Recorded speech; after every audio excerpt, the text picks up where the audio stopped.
High clouds blending with sunshine, very comfortable, low and mid 70s out there this afternoon, a little bit cooler along the coastline. And the coastline will be the focus as we watch Hurricane Erin gradually lift northward over the next few days and their indirect effects for us around here.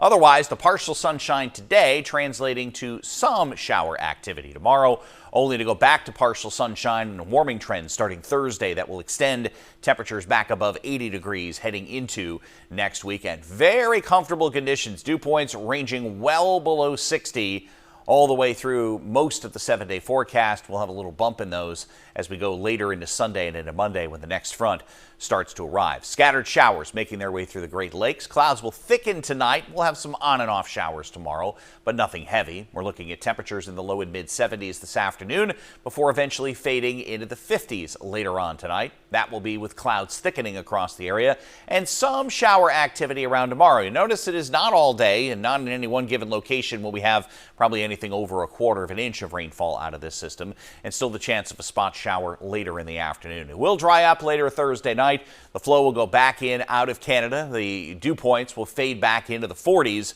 going into Thursday, and that will set up a drier atmosphere heading into the weekend. You'll notice the closest pass and even some high clouds from Erin stretching their way into southern New Hampshire. It is at about this time with its closest pass Thursday and into Friday that we're likely going to have the seas picking up. Seas running 3 to 6 feet going into the weekend, and likely some enhanced riptide currents as well as we go into the weekend itself, with another front eventually arriving sometime later Sunday and into Monday.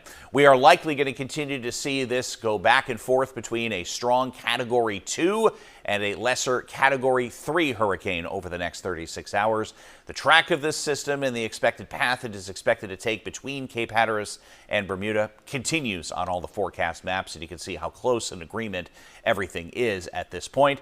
The height of this for us, as far as the indirect effects, will likely be Friday and into Saturday. So even if you're headed to the beaches on Saturday, this is likely going to be an issue with some higher surf and the rip current risks as well. Low and mid 80s for the weekend with the next chance of a couple of showers after tomorrow, later Sunday.